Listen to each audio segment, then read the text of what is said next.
There are empires built from stone, from gold, from prayer.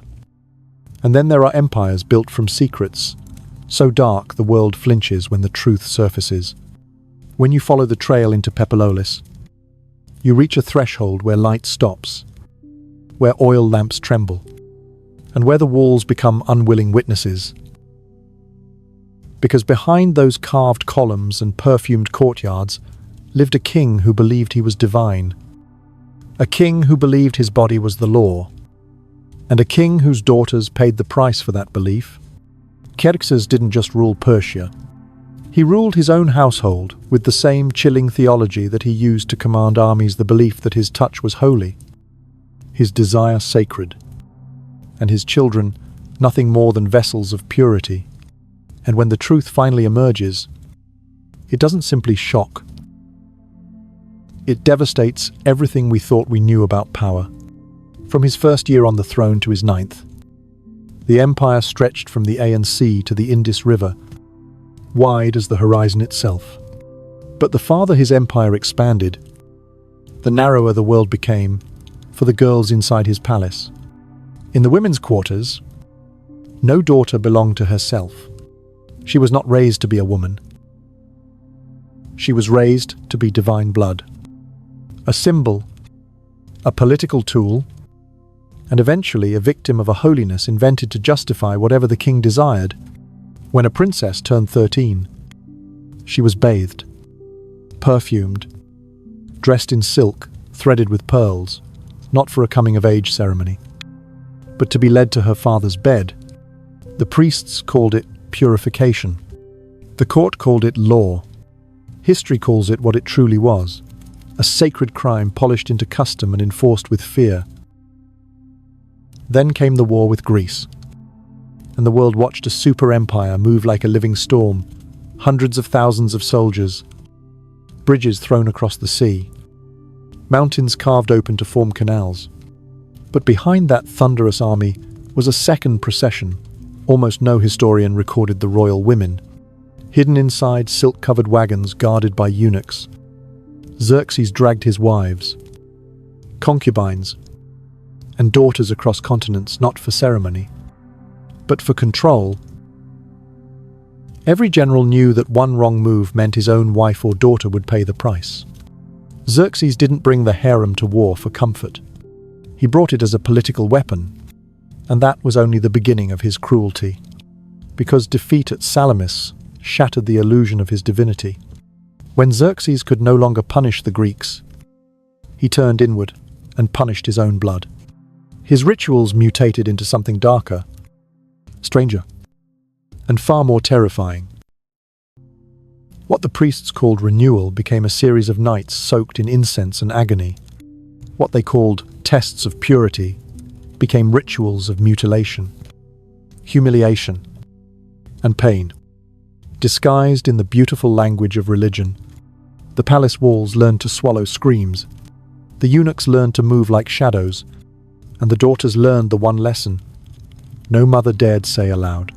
Survival meant silence.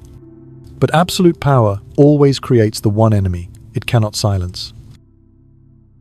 Xerxes forged that enemy himself when he humiliated the commander of the royal guard, Artabanes binding him with a marriage so obscene that humiliation turned into hatred.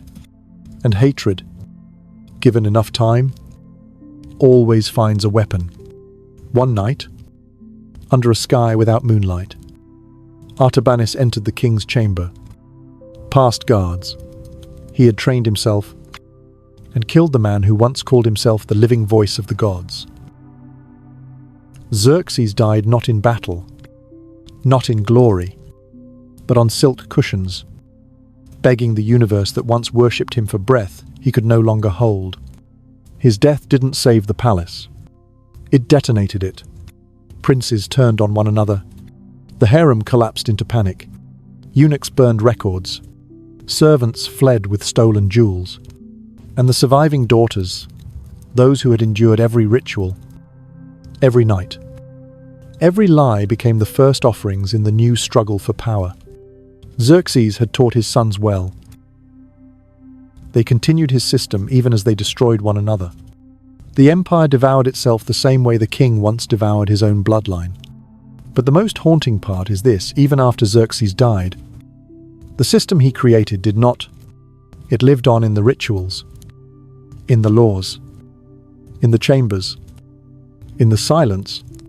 It lived on in the way priests justified everything, in the way servants bowed, in the way the palace rebuilt itself as if nothing had happened. Only one group resisted the women. Not through violence, but through memory. They carved tiny symbols beneath marble benches. They hid scraps of cloth. They taught lullabies encoded with truth. They buried tokens under the floor so future eyes would know what really happened in Pepilolis. Centuries later, archaeologists uncovered one inscription carved into the back of a marble panel, hidden where no living person could see it. Written only for the wall itself. "We are his blood, but we bleed alone." 6 words, 6 centuries. Enough to tear down an empire's lie. And this is only the beginning. When the inscription carved into the back of that marble panel whispers, "We are his blood, but we bleed alone," the words linger like the last trace of incense in an abandoned temple. And the echo of that confession becomes the thread leading you deeper into the place where silence learned to speak. The women of the palace, those spectral figures swallowed by rituals so precise they felt mechanical, existed inside a world where every footstep had a prescribed rhythm, and every breath was monitored by eyes trained to catch even the smallest tremor of rebellion. Yet if you listen carefully, past the rehearsed devotion and the polished marble, past the hymns, written to praise a man who declared himself untouchable, you begin to sense the places where the structure buckled. Not openly, but quietly, like a door swelling in humidity before it finally jams. Part 2 does not begin with Xerxes. It begins with the girls who grew up under the illusion that holiness was something you survived, not something you reached. It begins with the mornings inside the women's quarters, where the light filtered through narrow windows so high they seemed designed to remind every girl of how far freedom sat above her head. The day started before dawn with ritual washing, the same series of motions repeated until the mind dulled into obedience. Older women with voices smoothed by decades of forced patience guided younger girls through the steps, correcting posture with the gentleness of someone who had learned long ago that softness was the only kindness they could give without punishment. The girls moved with a grace that was not natural but drilled, their wrists rotating like dancers, their eyes lowered, not out of modesty but out of survival. Even laughter, if it dared appear, came in controlled exhales, never loud enough to echo, never long enough to be heard by the wrong ears. By the time a girl reached 10 years old, she no longer asked why she could not walk freely in the gardens, or why the eunuchs carried ledgers thicker than prayer books. The palace taught them that questions were impurities, that doubt was a crack in the divine order, that curiosity drew attention, and attention drew danger. Lessons came not through punishment, but through stories whispered by other girls beneath blankets at night. Stories about those who asked too much or spoke too boldly and were suddenly reassigned to quieter corridors, never to return.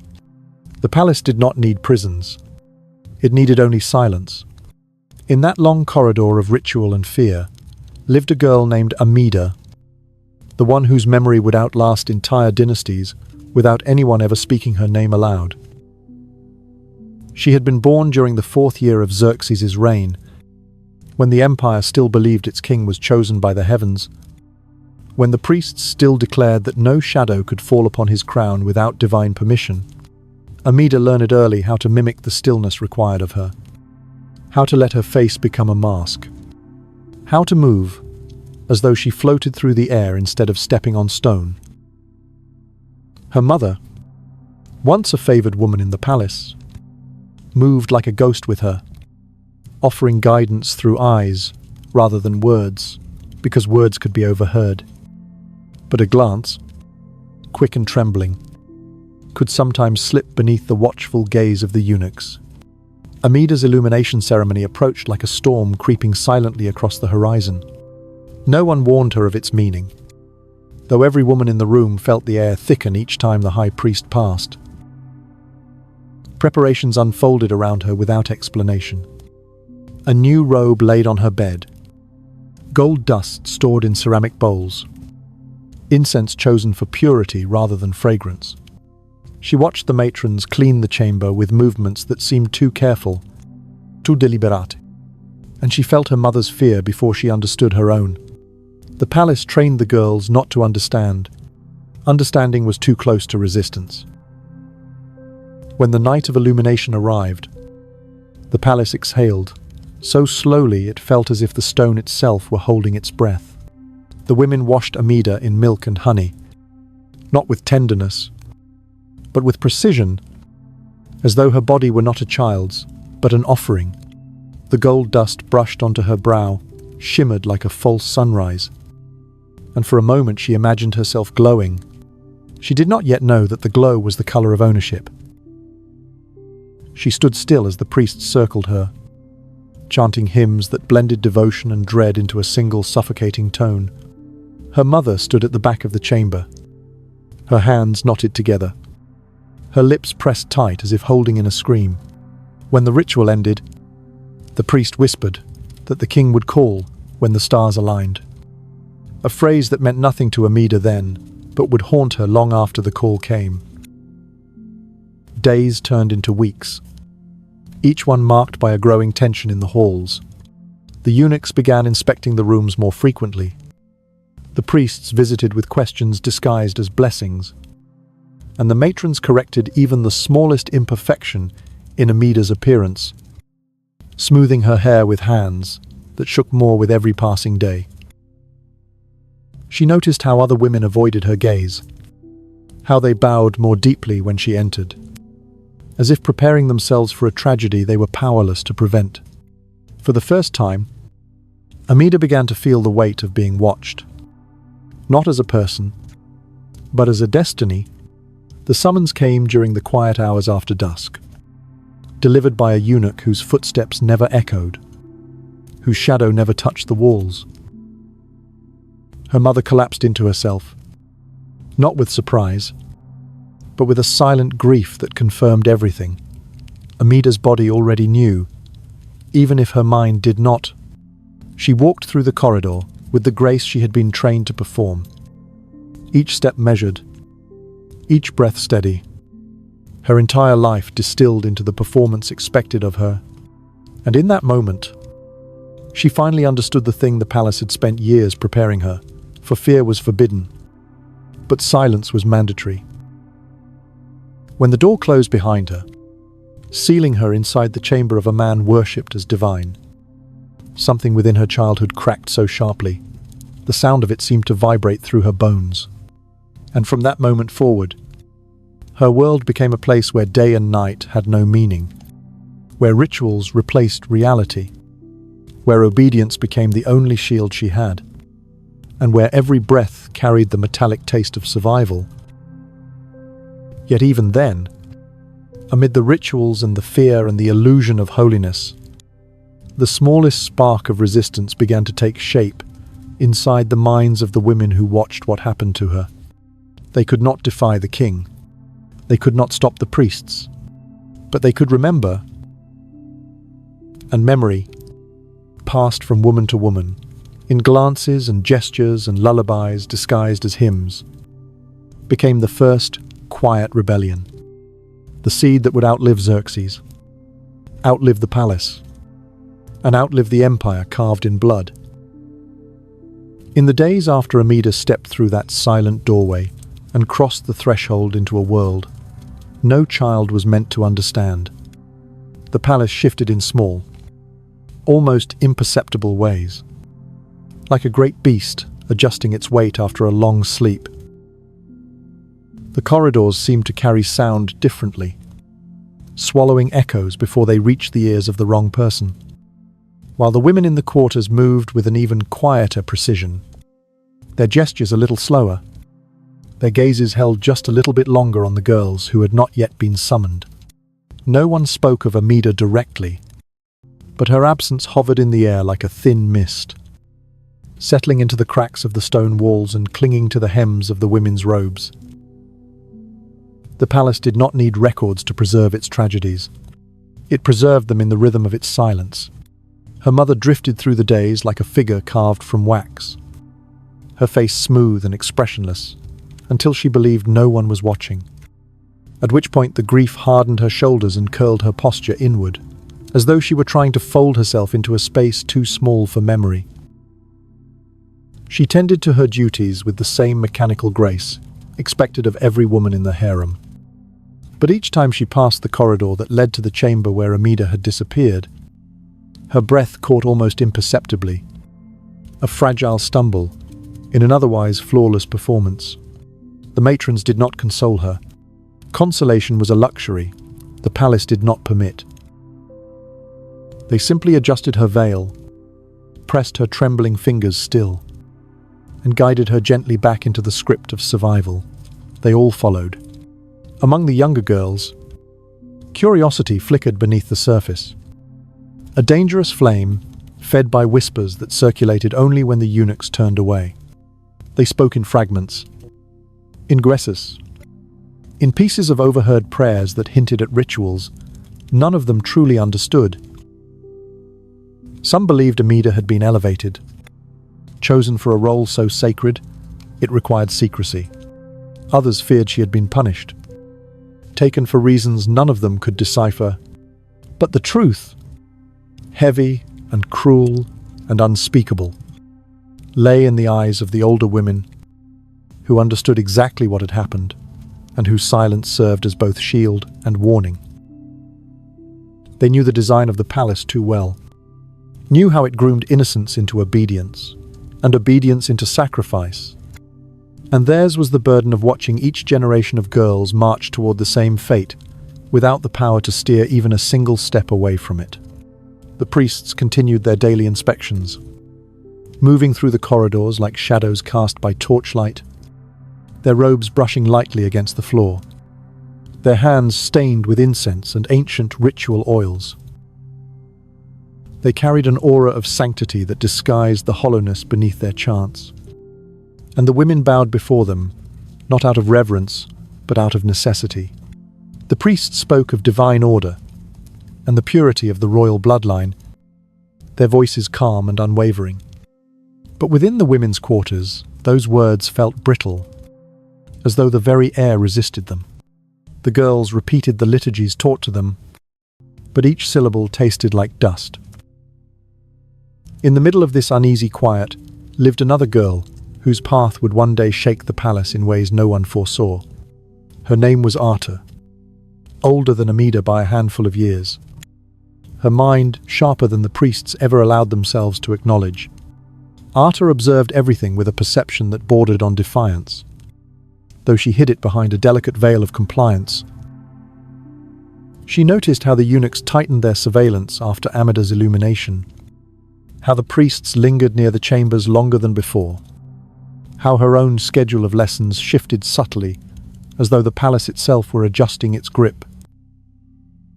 Arta had always felt the tension beneath the surface, the tightness in her mother's voice, the way the older matrons pressed their lips together whenever the king's name was mentioned.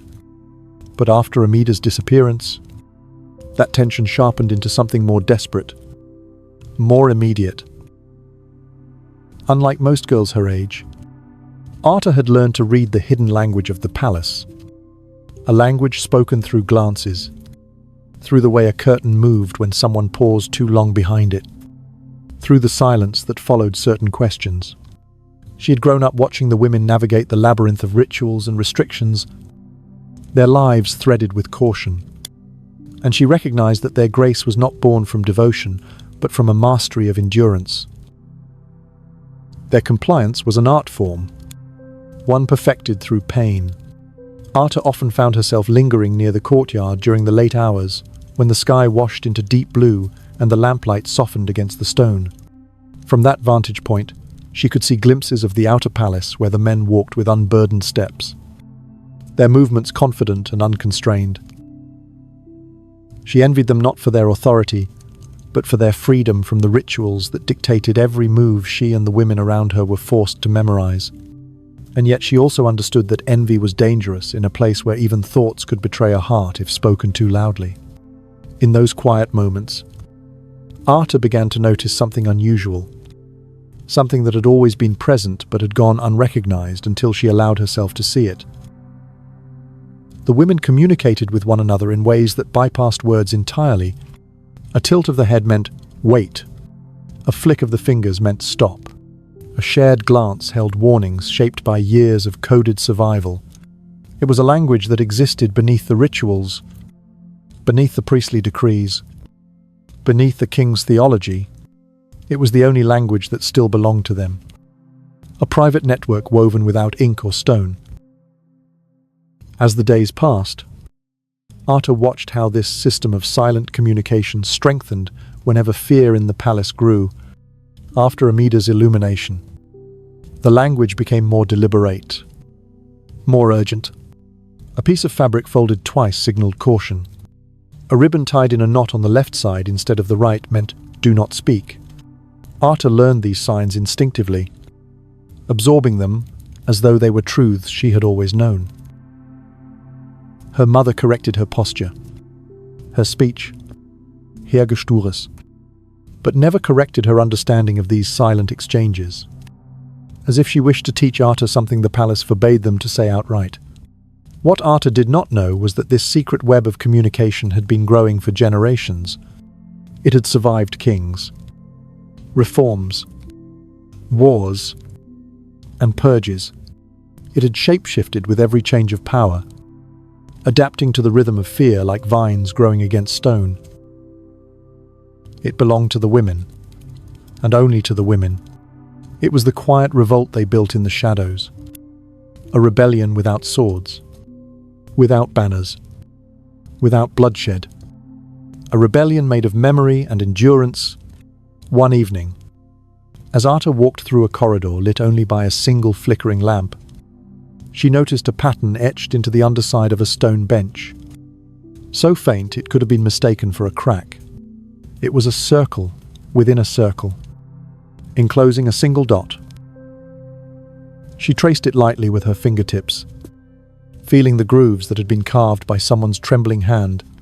She did not understand its full meaning yet, but she felt the weight of it, the way it seemed to vibrate with intent, and she sensed that it was not random, not decorative, but a message left for those who knew how to see. Arta carried the image with her as she returned to her chamber, replaying the shape in her mind as though it were a melody she had only just learned to hum. And in that quiet contemplation, something awakened within her, something subtle yet undeniable, a growing awareness that the palace was not a monolith of power, but a fractured landscape where two worlds existed at once. The world the king ruled was built from rituals and fear, but the world beneath it, the world woven by women in silence, pulsed with a different kind of power, fragile but persistent. In the nights that followed Arta's discovery of the small carved symbol, those two circles enclosing a single dot, the palace seemed to shift its breathing again, as though the walls themselves recognized that someone new had seen what she was not meant to see. She carried the memory of that symbol with her like a fragile ember, cupped between her hands. Its warmth, subtle but undeniable, and the more she replayed it in her thoughts, the more she sensed it was not simply a mark left by a restless hand, but a signature of something older, something intentionally hidden beneath the palace's immaculate surface. The women did not speak of carvings. They did not point to patterns scratched into stone. But when Arta returned to that corridor the next day and brushed her fingertips along the underside of the bench again, she noticed a faint shift in the air behind her, a quiet exhale from one of the matrons who had followed her under the pretense of checking the lanterns. And that soft breath alone was enough to tell Arta that her discovery had not gone unnoticed. The matron said nothing. She only adjusted the wick of the lantern, allowed the flame to brighten just enough to illuminate the floor, and then left with the same elegance she carried through every corner of the palace. But as she walked away, her hand brushed lightly against Arta's arm, a fleeting touch that lingered far longer in meaning than in time. A touch that said, "Be careful," without using a single word. Arta held that message close as she returned to her chamber. Aware for the first time that knowledge inside the palace was not given freely, but earned in fragments. Each small truth a piece of a larger shape, too dangerous to reveal in full. The women gathered that evening for their nightly recitations, their voices blending into a low chant that filled the quarters with a mechanical harmony meant to soothe the king and please the priests, though its effect on the women was something entirely different. Arta observed the others as they spoke, noting how their eyes shifted in small, calculated movements, how their hands rested in their laps in a particular arrangement, how the slight tightening of a jaw or the softening of a shoulder carried meaning layered beneath ritual. It was as though she had stepped into a chamber where two languages coexisted, one loud and public, the other quiet and private, and she found herself standing between them, trying to decipher the grammar of a world built on silence. After the recitations ended, the women retired to their sleeping chambers, each chamber separated by curtains that glowed faintly in the lamplight, shifting softly, like veils caught between waking and dreaming.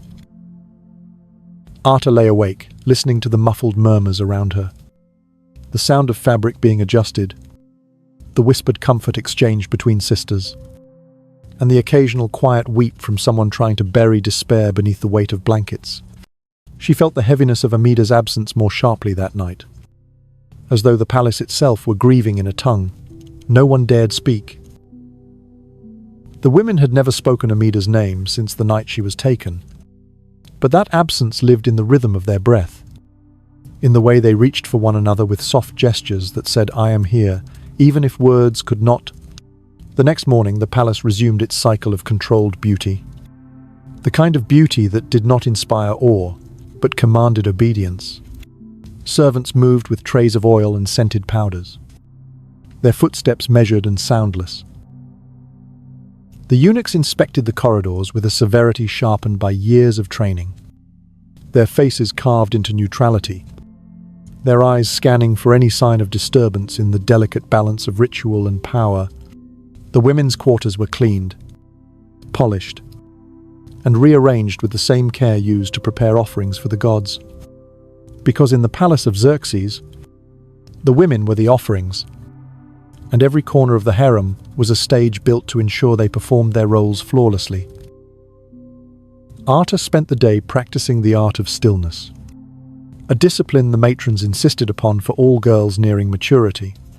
Stillness was not the absence of movement, but the mastery of intention, the ability to appear serene, even when thoughts twisted beneath the surface like vines searching for light.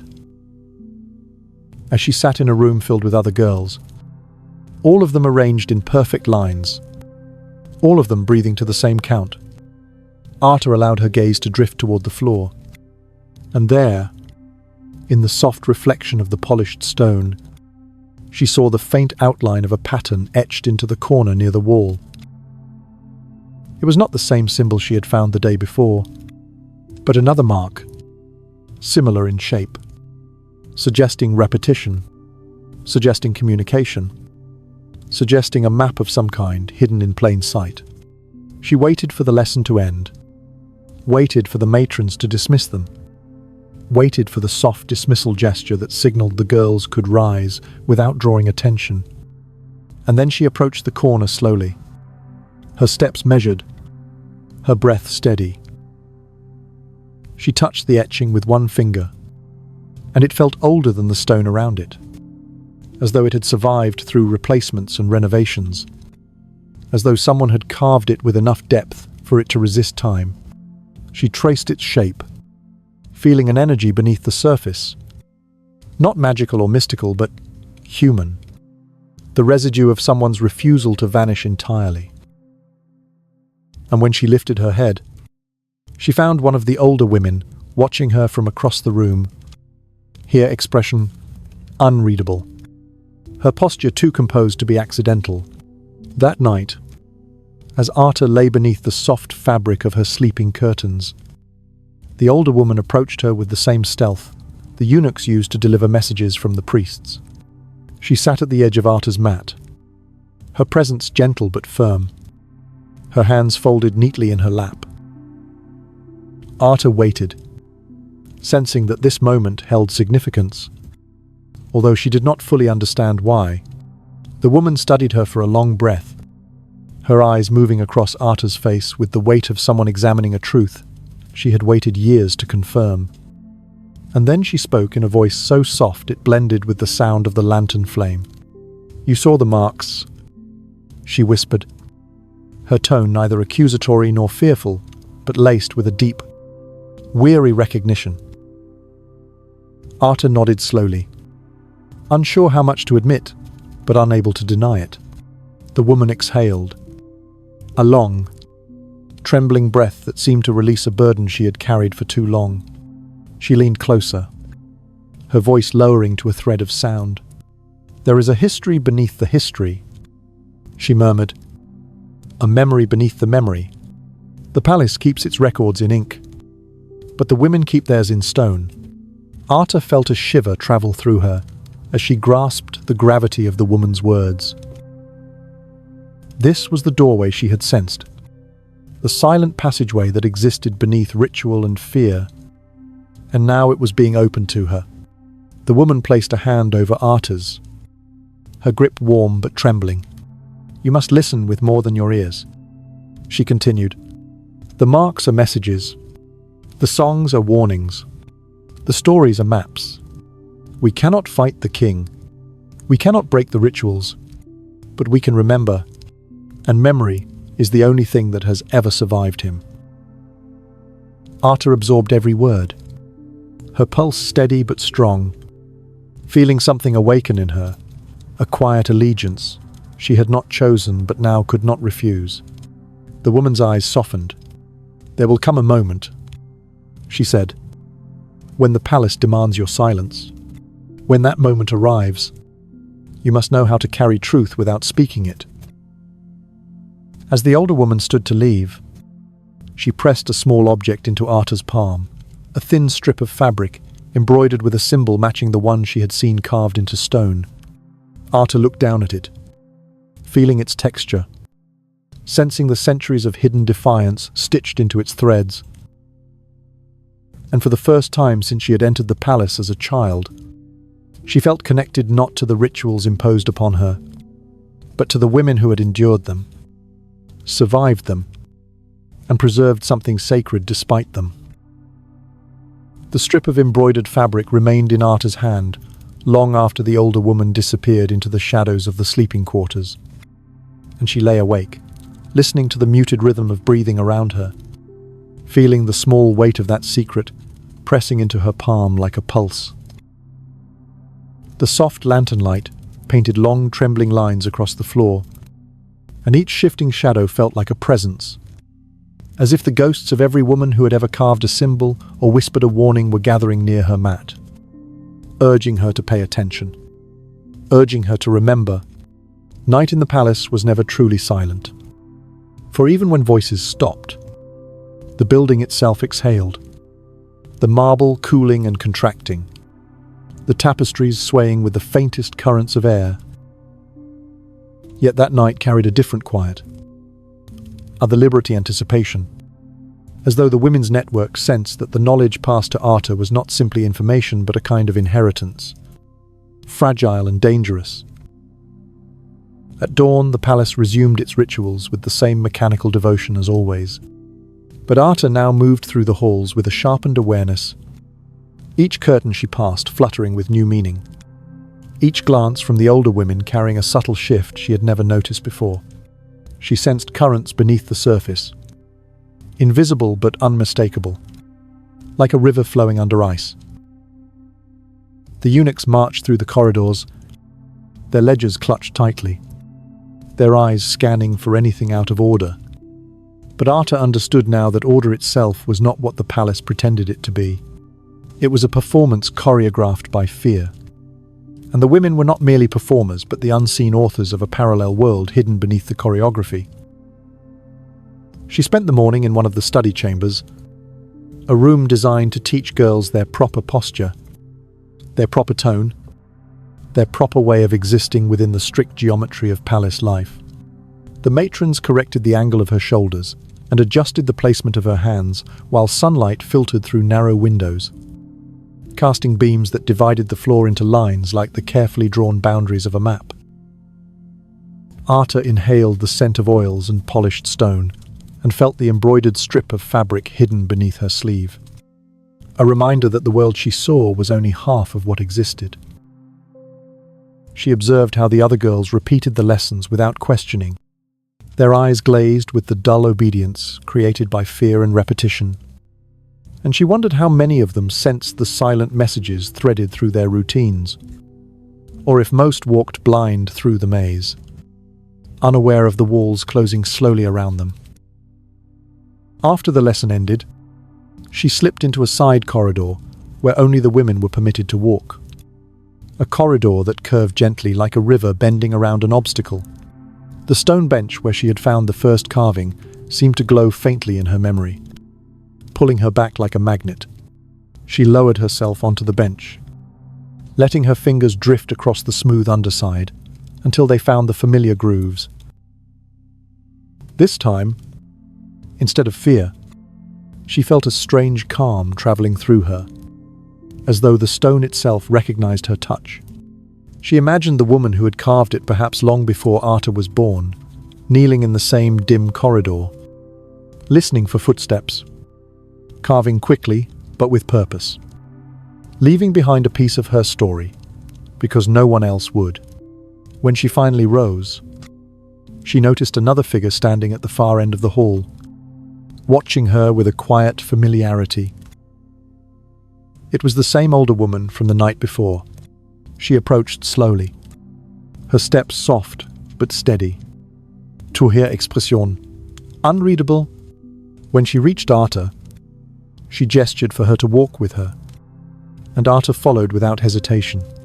They walked through a series of narrow passages, each one quieter than the last, until they reached a secluded alcove, lit by a single oil lamp whose flame flickered like a heartbeat.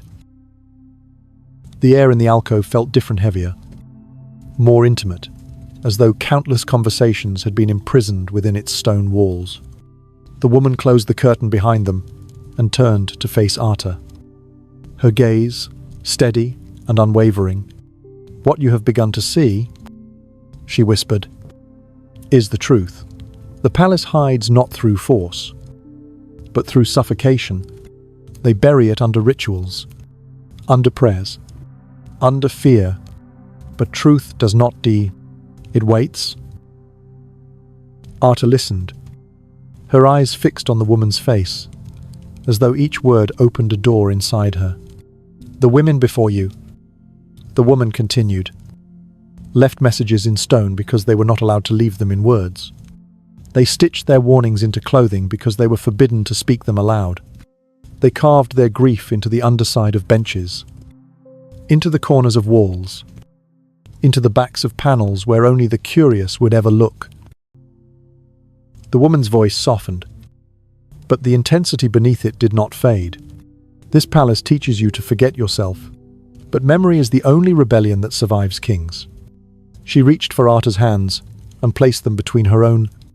Her palms were warm, roughened from decades of rituals that demanded labor disguised as devotion. "You must understand something," she said, "because the time will come when your knowledge will decide not only your fate, but the fate of others. The king's power is not divine. It is constructed. It is maintained by fear, by silence, by the suffering of those who have no voice. And that construction cracks more easily than it seems." Arta felt her breath catch, a moment of clarity, piercing through her like a flash of sunlight breaking through storm clouds. The woman leaned closer. "What happened to Amida?" she murmured. "Was not destiny. It was not holiness. It was a system feeding upon itself. A system desperate to preserve its illusion by consuming the very daughters meant to honor it. The sound of Amida's name, spoken aloud, sent a shiver through Arta's body. For no one had dared speak it since the night she vanished. The woman's lips trembled slightly after saying it, as though she had broken a rule. Woven so deeply into the palace's fabric, she could feel it vibrating beneath her skin. But she continued, "You must hold on to her memory. And to the memory of every girl who walked through that door. Their stories must live inside you." Arta realized then that memory was not passive. It was a burden, a weight passed from woman to woman, a form of resistance too subtle for the priests to erase, and too resilient for the king to destroy. She felt the embroidered strip of fabric beneath her sleeve again, and understood that it was more than a token. It was a key, a piece of a larger puzzle, a thread in a tapestry woven from countless lives like Amida's. And for the first time she felt the palace not only as a cage, but as a landscape shaped by those who had survived within it. Women who had created a hidden architecture of truth beneath the king's architecture of power. The older woman guided Arta back through the corridors, back through the sequence of turns that formed a path both ordinary and secretive. As they walked, Arta noticed more signs, faint lines carved into corners, tiny knots in tapestry threads placed too deliberately to be decorative. Glances exchanged between women that she now recognized as messages. She felt her senses sharpen as though she had been blind before and could now see layers of the palace she had never noticed. Before parting, the woman touched Arta's cheek with a tenderness that felt almost forbidden. "You are not alone," she whispered. "And you must never forget that." Her hand lingered for a heartbeat before she stepped back and blended into the corridor's shadows as though swallowed by the palace itself. Arta returned to her chamber overwhelmed, but not with fear. Something steadier had taken its place. A quiet understanding that she now carried a responsibility that had been passed from countless women, each of whom had left a part of herself hidden in stone or thread or whispered song. She lay down on her mat that night and replayed the woman's words again and again, letting them settle into her like seeds pressed into soil. The palace around her breathed. The lantern flickered. The night deepened. And Arta realized she had crossed a threshold as irreversible as Amida's, though her path led not into the king's chambers, but into a realm of forbidden knowledge. In the days that followed her initiation into the hidden network of memory, Arta began to sense the palace with a clarity so sharp it almost frightened her, as though she had stepped behind the painted surface of a mural and now saw the scaffolding that held it upright, every wooden beam trembling under the strain of keeping the illusion intact. The embroidered strip of fabric hidden beneath her robe became not merely a token, but a reminder that she now walked in two worlds at once. The visible world defined by priests and eunuchs and ritual, and the invisible one, shaped by whispers, glances, symbols, and secrets created by women who refused to let their stories die. Each corridor she entered felt different now, not merely a physical path, but a thread connecting countless moments of silent resistance. Each small carving or subtle knot left by hands that trembled with fear, yet refused to surrender entirely. She found herself studying the faces of the women around her with new attention, recognizing the strain in their eyes, not as submission, but as endurance. The kind of endurance forged through years of learning how to survive a system that fed on their obedience. Even the matrons, whose authority seemed unquestionable, carried an undercurrent of sorrow beneath their composure, a sorrow that revealed itself only in the quiet moments between rituals, when sunlight slanted across their faces and softened the lines, etched by years of unspoken grief. Arta watched how they guided the youngest girls, how their hands rested gently on small shoulders, how their instructions were wrapped in gentleness, even when the content of those instructions was another step toward shaping the girls into tools the palace demanded. She wondered how many of those women had lost a daughter to the king's rituals. How many carried memories too painful to speak aloud? Memories that lived instead, in the small symbols they left behind. What changed most, however, was not the palace or the women, but the way Arta moved through it. Her steps grew deliberate, as though she were learning a dance choreographed by generations before her. Each movement purposeful, each pause meaningful. She began locating more symbols, at first by accident, then with intention, finding them beneath stairs, behind draping fabrics, carved into the bottom edges of door frames, stitched into the hems of ceremonial robes. Some were fresher, the lines still sharp. Others had softened with time, their meaning preserved only because enough women knew how to read them. Arta understood then that she was not merely observing but participating, becoming a link in a chain that stretched backward further than anyone dared to calculate. It filled her with an emotion she did not yet have a name for, something between pride and dread. Something that felt like receiving a burden but also a purpose. One afternoon, as she walked through the inner courtyard where sunlight poured through an open ceiling and cast warm patterns across the marble, she noticed a group of younger girls gathered near the reflecting pool.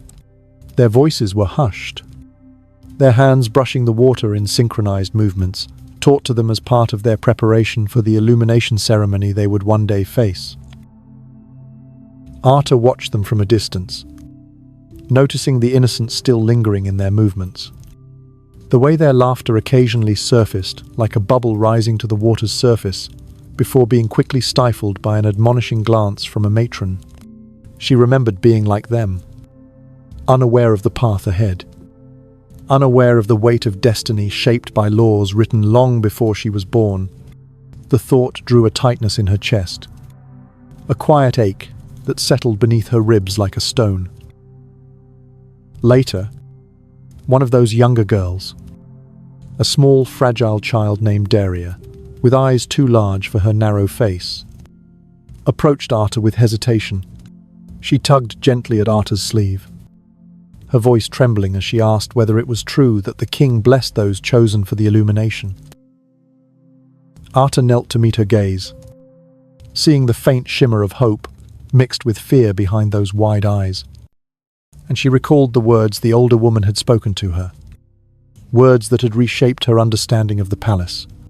She could not tell Daria the truth, not here, not now, not while the echoes of distant footsteps reverberated through the hall, but she could offer something gentler, something that held compassion without betraying the network of memory. She told the girl that the women would be with her, that she would not walk into anything alone, that the palace was full of eyes that watched over one another, that even in silence, she would be protected by those who came before her. Daria nodded slowly, her small fingers curling around Arta's hand for a moment, before she ran back to the group. This moment lingered in Arta's mind as the day transitioned into evening, the sky turning a muted shade of copper visible only through slivers of window high above. She walked toward the hall where nightly recitations took place, her posture steady, the embroidered strip beneath her sleeve warm against her skin. When the women began chanting, their voices weaving together into that familiar monotone hum, Arta noticed for the first time that beneath the surface of their harmony existed another rhythm, quieter, subtler, hidden between the breaths. The older woman had been right. Songs were warnings, and once she learned to listen beyond sound, she heard the patterns embedded in the pauses, the way one woman took a slightly higher note on certain words, the way another held a breath a moment longer. These were signals, coded messages exchanged under the guise of devotion, messages that guided them, protected them, connected them. It was a symphony of resistance disguised as worship. In the days that followed, those signals grew clearer, and Arta's presence within the hidden network deepened. The older woman began meeting her in secluded alcoves, teaching her the meanings behind the symbols carved in stone, the gestures exchanged during ceremonies, the threads woven intentionally into certain garments. Each lesson revealed a new layer of the world beneath the world, a realm where women passed knowledge, not through books or records, but through memory, trusting one another to carry fragments of truth that, when assembled, formed a history more accurate than anything written in royal ledgers. Arta felt herself expanding, her mind growing more attuned to the patterns of resistance that sustained the women through decades of fear. But with awareness came responsibility, and with responsibility came the weight of knowing that secrets, once learned, could not be unlearned. Arta found herself waking in the middle of the night, her breath unsteady, haunted by the thought of Amida, by the thought of the countless girls who had been swallowed by the palace long before she arrived. She imagined their footsteps in the corridors, their whispers bleeding through the walls, their voices etched into the symbols she now touched with reverence. She wondered where memory ended and ghost began, or if the difference even mattered in a place where the past lived as vividly as the present. The older woman noticed the change in her and offered comfort in the only way she could by sharing her own story in fragments, like pieces of pottery unearthed slowly over time. She told Arta of the first symbol she had ever found, the fear she felt, the way the discovery had both terrified and awakened her. She described the generations of women who had taught her the network's language, women who had themselves been guided by other women, long gone. Each story added depth to the silent lineage Arta was now part of. A lineage born not from blood, but from shared suffering and shared strength.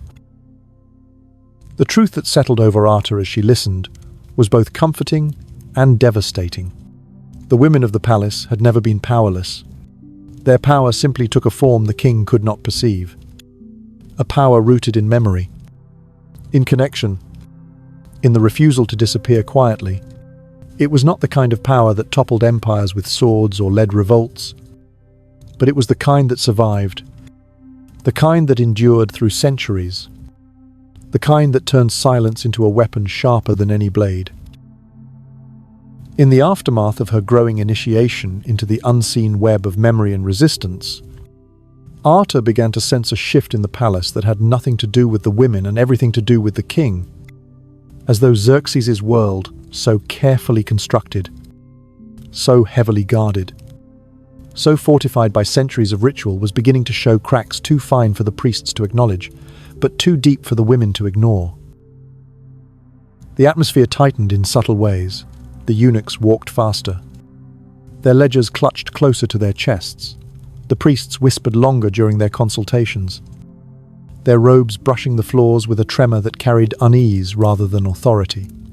The guards at the outer gates rotated in new patterns that suggested fear of an enemy not yet named. Even the air inside the women's quarters seemed heavier, thickened by the unspoken truth that whenever the king felt threatened, it was the women who endured the consequences first. Arta noticed these tremors not as isolated signs, but as pieces of a larger pattern. A pattern that pulsed with the same rhythm as the symbols carved into the hidden corners of the palace. Each change in the king's behavior sent ripples through the harem, and those ripples collided with the quiet rebellion beneath the surface, creating a tension that hummed beneath every action, every breath. The older woman who guided her sensed the shift as well, her movements growing more cautious, her glances sharper, as though she were listening for danger, not yet announced aloud. She often paused mid-sentence during their clandestine lessons, her eyes drifting toward the entrance of the alcove, her voice lowering even further, as though the palace itself had begun leaning in to listen. On one particular afternoon, the palace felt colder than usual, despite the sunlight pouring through the high windows. Arta joined the other women in preparing the hall for an upcoming ceremony.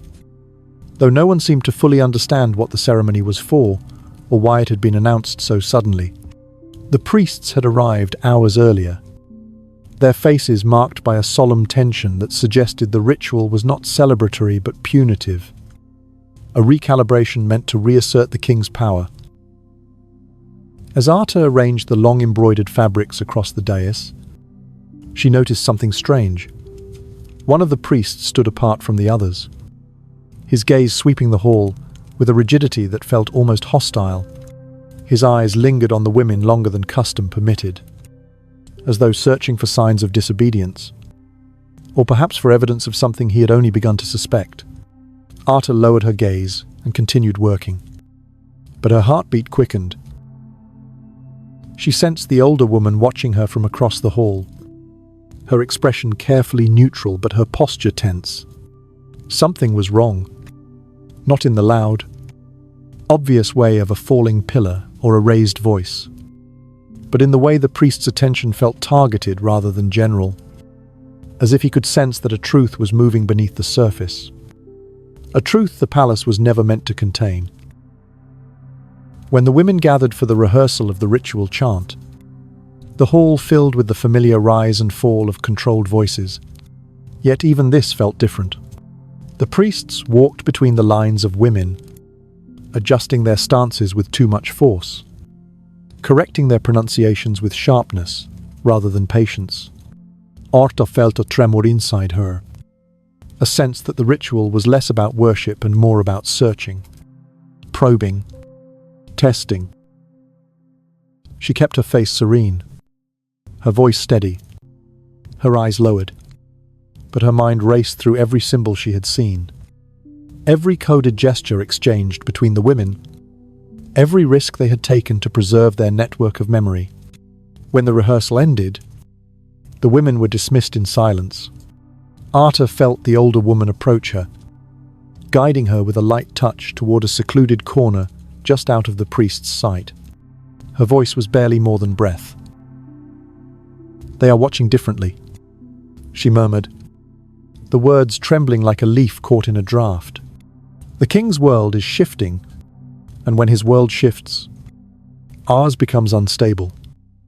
Arta's pulse tightened. "Do they know?" she whispered. The older woman shook her head slowly. "They do not know," she answered, "but they suspect. Suspicion is sometimes more dangerous than certainty."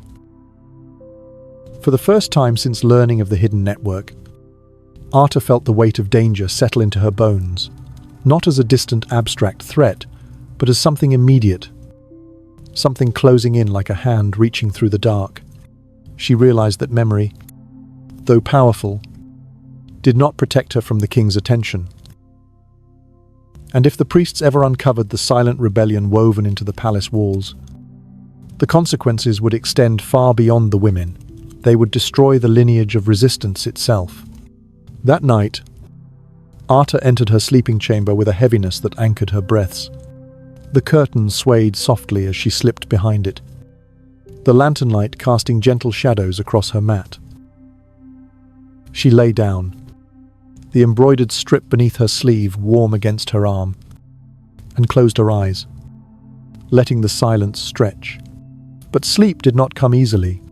Each time she drifted near it, her mind snapped back, haunted by the priest's gaze, by the sudden alteration of ritual, by the knowledge that the palace, once predictable in its cruelty, now carried an unpredictable edge. She finally rose and slipped quietly toward the alcove where she had met the older woman so many times before. The hallways were dim, lit only by distant lanterns whose flames flickered like restless spirits. The palace felt unnervingly alive in the darkness, its stone breathing cold air, its tapestries whispering in faint drafts. When she reached the alcove, she found the older woman already there, seated with her hands folded neatly, as though she had been waiting for Arta to arrive. The woman's expression held a gravity Arta had never seen before. She gestured for Arta to sit beside her, then began speaking in the soft, deliberate cadence reserved for truths that could not be spoken twice. "There will be a moment," she said, "when the king's faith in his own divinity cracks. When that happens, his fear will turn violent. He will grasp for control in ways he never has. And he will try to tighten the rituals around us. Believing purity is what will hold his world together. Arta felt a chill run through her. And when that moment comes, she asked. The woman placed a hand on her shoulder, the touch warm but trembling. You must be ready, she whispered, because his downfall will not come from the armies he fears, nor from the priests who obey him. It will come from a truth he cannot destroy, a truth carried by women he has never considered capable of undoing him. Arta's breath shook. What truth? She asked. The older woman looked into her eyes with a depth that felt like centuries. The truth of what he has done, she said, and the truth that the world outside these walls will one day learn it. Empires survive many things, but they do not survive the exposure of their shame. They sat together in silence, the lamp's flame wavering between them, casting shifting shadows across the walls. Arta felt the gravity of her place in the network settle into her like a stone dropped into deep water. She understood, in a way she had not before, that the women's rebellion was not merely about surviving the king's rituals, it was about ensuring the world remembered the truth he tried to bury, the truth carved into stone and thread and whispered in lullabies, the truth inherited by every girl who learned to see beneath the surface. As she rose to return to her chamber, the older woman stopped her with one final whisper. When the moment arrives, she murmured, your memory will be your shield, and your silence will be your weapon.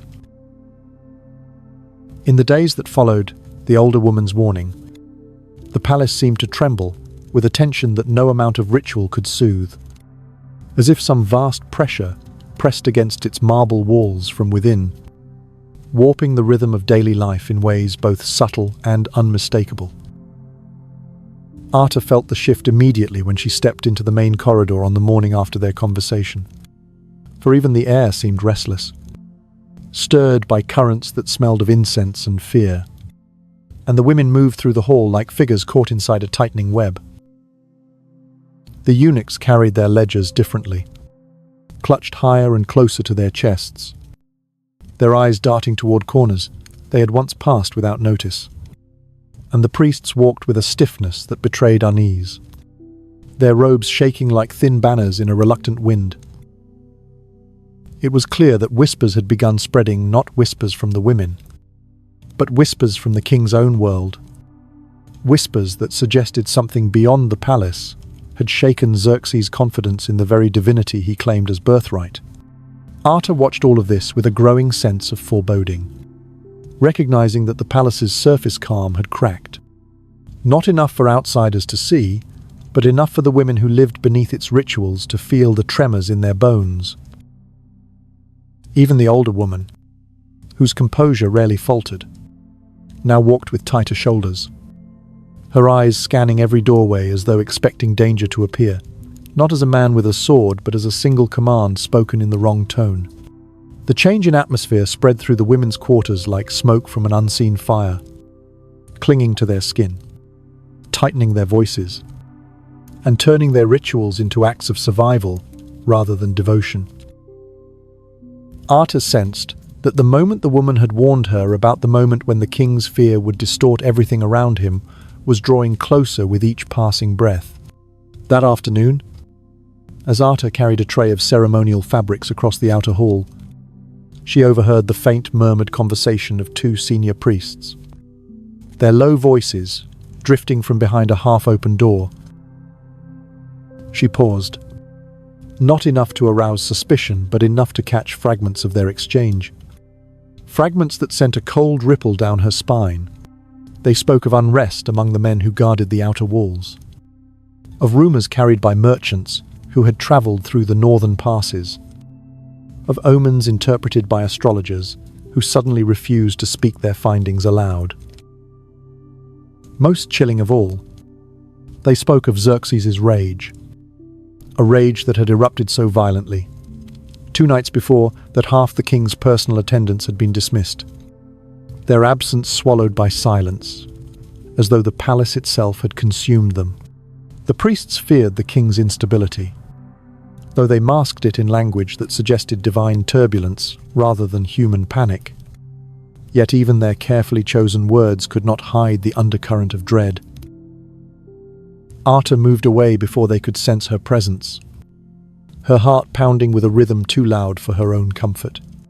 She returned to the women's quarters, with the weight of their conversation pressing against her ribs, certain now that something had indeed begun unraveling in the king's world.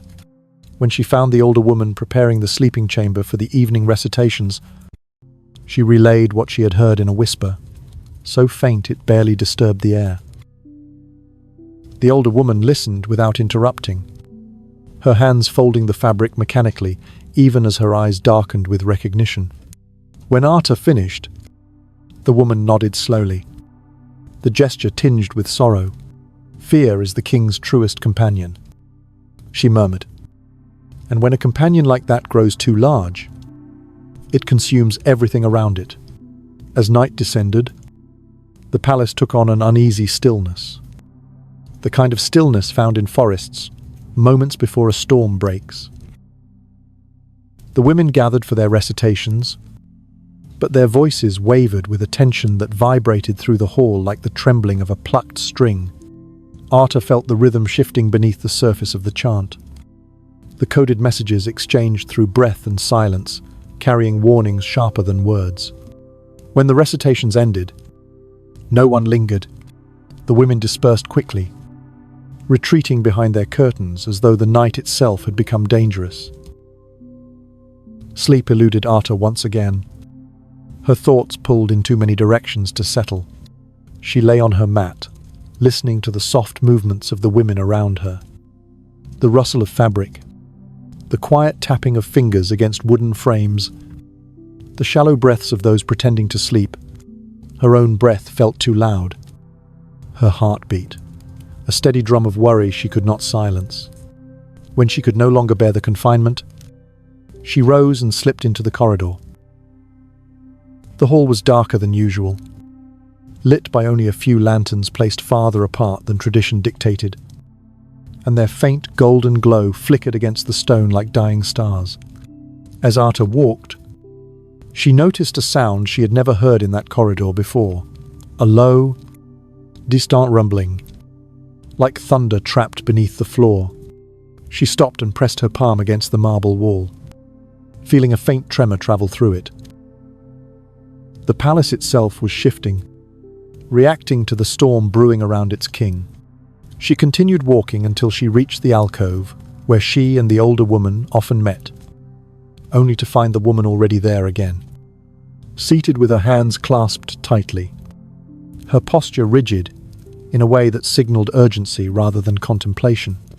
When she saw Arta, she rose immediately and took her hands, her voice soft but urgent. "The wall symbols," she whispered. "They have begun erasing them." Arta's breath caught. She could not speak. Erasing the symbols meant the priests had discovered something, perhaps not the truth, but enough to deem the carvings dangerous. The older woman continued. "Two of the marked benches are gone. Tapestries with coded knots have been replaced. They are searching, though they do not yet know what they are searching for." Arta felt a tremor of fear pass through her, not for herself, but for the women whose memories had built the hidden lineage she had only just begun to understand. "What do we do?" she asked, her voice barely audible. The older woman looked at her with a solemn intensity that held the weight of countless decisions made under pressure. "We remember," she said, "and we teach those who can still learn. They can erase stone, they can burn fabric, they can silence voices. But they cannot reach inside the mind. Our survival has always depended on what cannot be seen." They stood in silence for a long moment, the flame between them trembling as though sensing the strain in the air. Arta felt her pulse steady, not out of calmness, but out of resolve. She understood now that the rebellion she had inherited was not one of actions, but of endurance. Not of confrontation, but of preservation.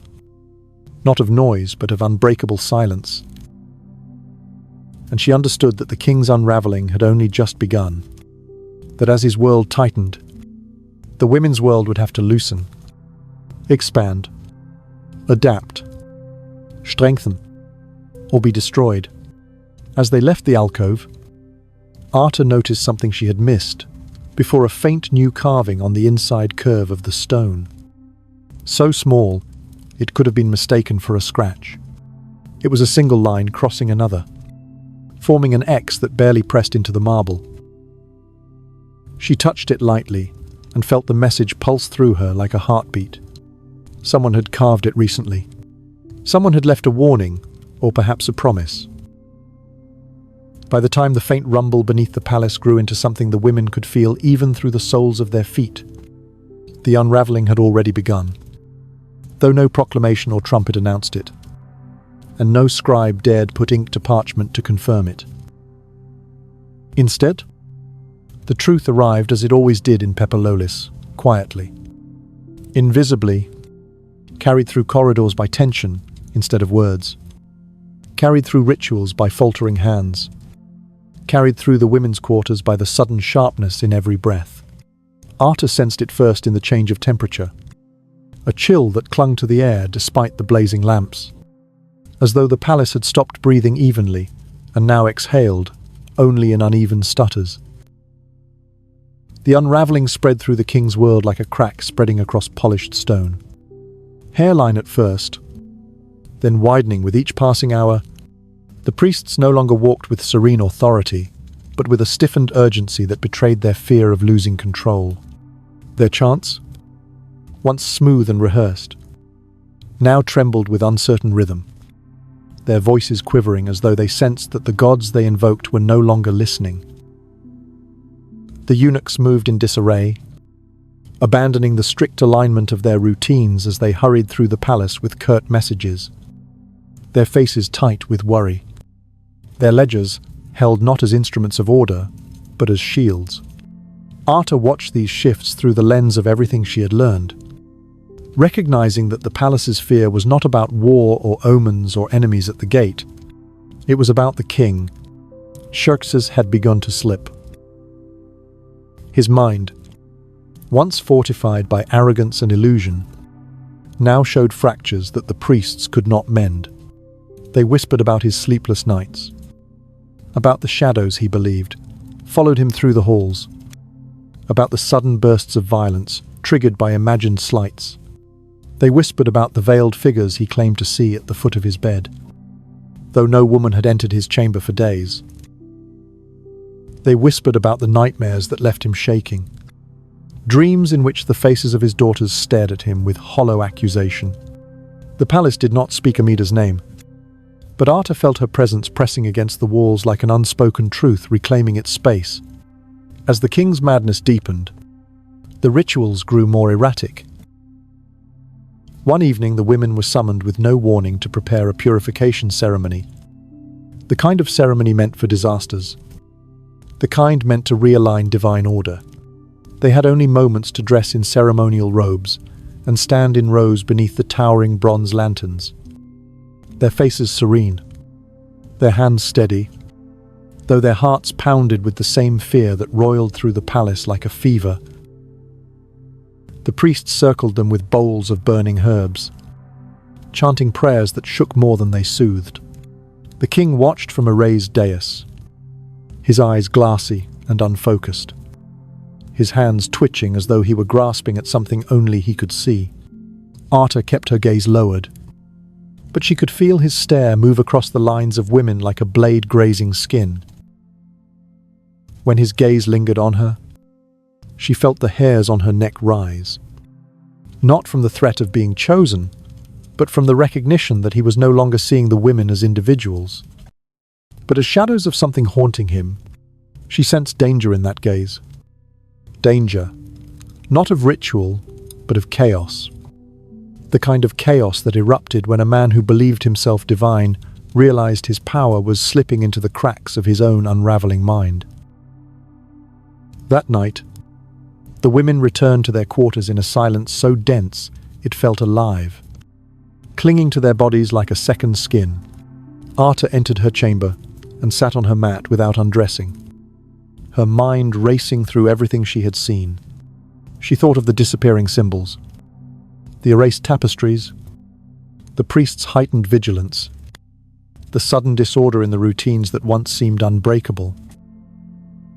She thought of the older woman's warning his downfall will come from a truth he cannot destroy, and she wondered, was that truth now rising to the surface? Not through rebellion, but through the king's own crumbling sanity. Sleep refused to touch her.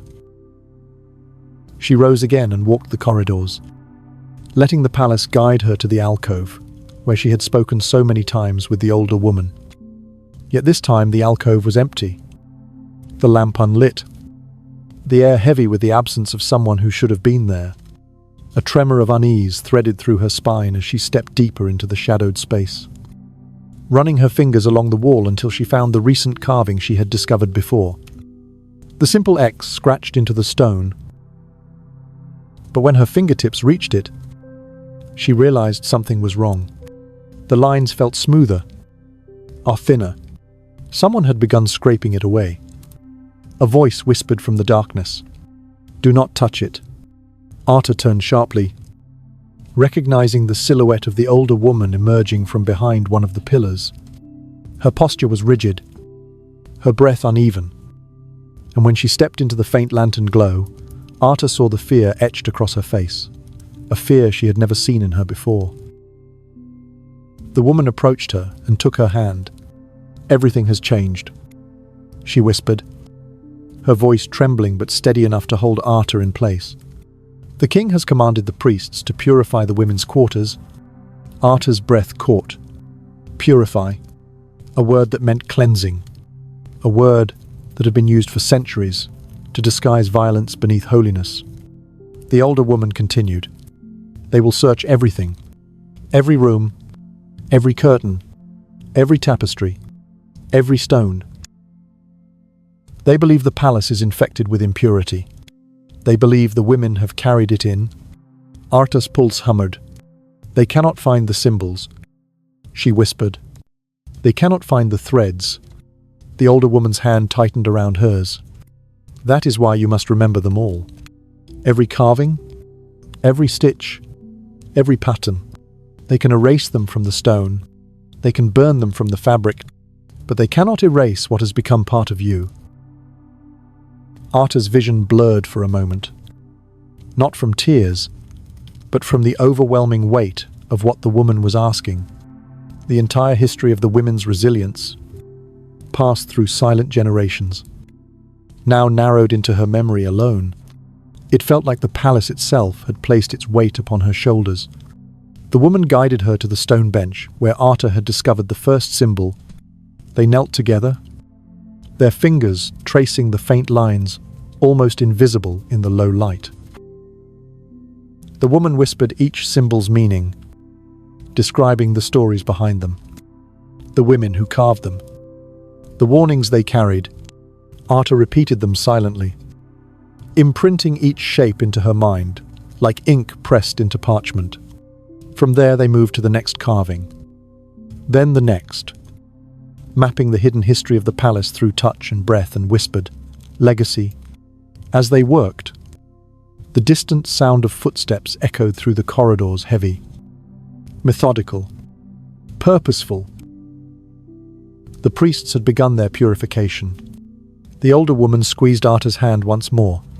"When they come, you must not fear," she whispered. "Fear makes memory slip. You must hold everything. You must carry all of us." Arta felt something shift inside her, something like the solid core of a vow, hardening into place. She nodded, her breath steadying, her pulse slowing, her jaw tightening with determination. She understood now that the palace's unraveling did not simply endanger her, or the older woman, or the network of symbols. It endangered the truth itself. And truth, once threatened with extinction, demanded a guardian. As they returned to the women's quarters, the torches in the main corridor flickered wildly. casting elongated shadows that danced across the walls like spirits rising from their graves. The rumble beneath the palace grew louder, pulsing like a heartbeat too large for the earth to hold. Arta walked with the older woman through the narrowing silence, carrying the weight of every symbol carved into stone, every thread woven into fabric, every whispered memory hidden beneath ritual and fear. The first torch entered the women's quarters, with a hiss that sounded almost alive, the flame bending sharply as though recoiling from the sorrow embedded in the walls. And Arta felt the heat brush her face like a warning that the final moment the older woman had foretold was no longer approaching it, had arrived. Behind the torchbearer stepped 3 priests, their robes stiff with layers of embroidered scripture, meant to give the illusion of authority. Yet their eyes betrayed the truth that authority rooted in fear always trembles when confronted with collapse. They scanned the hall, not with devotion, but with desperation, as if expecting impurity to manifest as a shape they could seize, or a shadow they could banish. The women rose in practiced unison, their movements graceful, but strained, and the rustle of their robes created a soft wave of sound that contrasted sharply with the hard clatter of the priest's sandals against the marble floor. Arta stood among them, her breath steadying into a rhythm she had rehearsed silently throughout the night. The symbols carved into hidden places pulsed within her like living threads woven into her memory, each one a seed of truth that the priests could not burn or bury. She watched as they ordered the eunuchs to search every corner of the hall, pulling tapestries from walls, overturning cushions, unrolling bundles of fabric with careless force, their hands shaking with a frantic urgency that suggested they feared what they might find, almost as much as they feared failing to find anything at all. The youngest girls huddled together near the back of the room, their eyes wide with confusion, their bodies trembling not from cold, but from sensing the tension streaming through the adults like an invisible current. 2 priests approached the older woman who stood with her, chin raised and her posture straight, embodying a stillness that radiated defiance even in its silence. They questioned her, their words sharp, accusing, demanding, layering accusation upon accusation in hopes of cornering her into confession. But the older woman offered nothing, her voice soft and unwavering, answering only in phrases from the ritual texts, giving them nothing to hold, nothing to twist. Arta watched the exchange with a tightening jaw, understanding now that the woman's strength did not lie in resistance, but in the ability to give the priests so little that their anger turned inward, devouring their own certainty. Then one of the priests turned his gaze toward Arta, perhaps seeking the weakness they could not find in the older woman, perhaps sensing the shift in the atmosphere around Arta, a shift created not by her defiance, but by the quiet fire of memory pulsing through her. He approached with deliberate slowness, the torchlight reflecting in his eyes like fragments of something shattered inside him. He demanded to know what she had seen, what she had carved, what she had heard whispered beneath the rituals. Arta lowered her gaze, her heart steady, her voice soft but unbroken, and answered only with the truth. The palace had taught her to recite the truth that meant nothing and revealed nothing. She spoke of devotion, of silence, of obedience, her words flowing like water across marble, leaving no imprint for him to seize. He leaned closer, his breath sharp with incense, and attempted to read fear in her eyes. But Arta offered him nothing, not because she was fearless, but because fear was a luxury she had learned to silence. The priest stepped back with frustration, turning his glare toward the older woman, who met it without flinching. The tension crackled between them like unseen lightning, a silent battle of wills fought with breath and restraint rather than swords.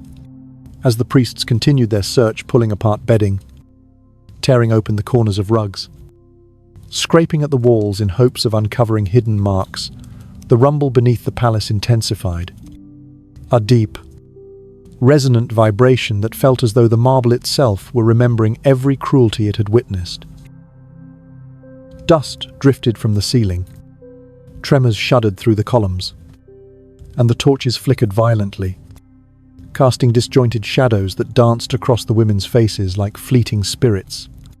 It was as though the palace refused to cooperate with its own desecration, as if the stones carved by enslaved hands and polished by grieving ones had decided to rebel against the purifying violence ordered by a king teetering on the edge of madness. Suddenly, a sharp cracking sound echoed through the hall, a sound that froze everyone in place. A column near the entrance splintered, shedding a thin sheet of marble dust that floated downward like falling ash. The women gasped softly. The priests stumbled back, and even the eunuchs paused, looking around with the wide-eyed fear of men who had just realized that the building they believed sacred might not share their belief. The tremor passed, but something had shifted irreversibly. The palace was no longer protecting the king's world. It was betraying it. The older woman reached for Arta's hand and squeezed it once, gently but firmly, grounding her in the midst of the chaos. She leaned close and whispered, "Remember this moment. This is the crack that truth needs to breathe." Arta nodded, feeling the meaning of those words lodge deep inside her, like a truth she had always known without ever hearing. Another priest shouted orders to accelerate the search. Eunuchs tore open cedar chests, breaking hinges and scattering clothing across the floor. They pried at the edges of tiled mosaics, scraped at the base of pillars, dragged their fingers under the benches, but they found nothing. The symbols, erased in stone, lived intact in Arta's mind. The threads burned from fabric now existed beneath her skin. Part of her breath, part of her memory. The history they sought to destroy no longer lived outside the women. It lived within them. When the search yielded nothing, the priests turned on the women, with anger sharpened by humiliation. They accused them of hiding impurity through trickery, of deceiving the king, of allowing rot to grow unseen. But the women did not waver. They stood in lines, their faces calm, their shoulders squared, their breaths synchronized. They had endured rituals far worse than accusations. They knew how to hold silence as a shield. Eventually, the priests withdrew, their failure weighing on their shoulders like stones. The torches retreated, the hall dimmed, and the heavy door closed behind them, with a shudder that reverberated through the floor. For a long moment, no one moved. The women remained frozen in place, listening to the fading footsteps, listening to the palace settle around them with a long exhale. Then, slowly, the older woman stepped forward and placed her hand on Arta's shoulder. Her eyes softened, filled with something that was not quite relief, but carried the shape of it.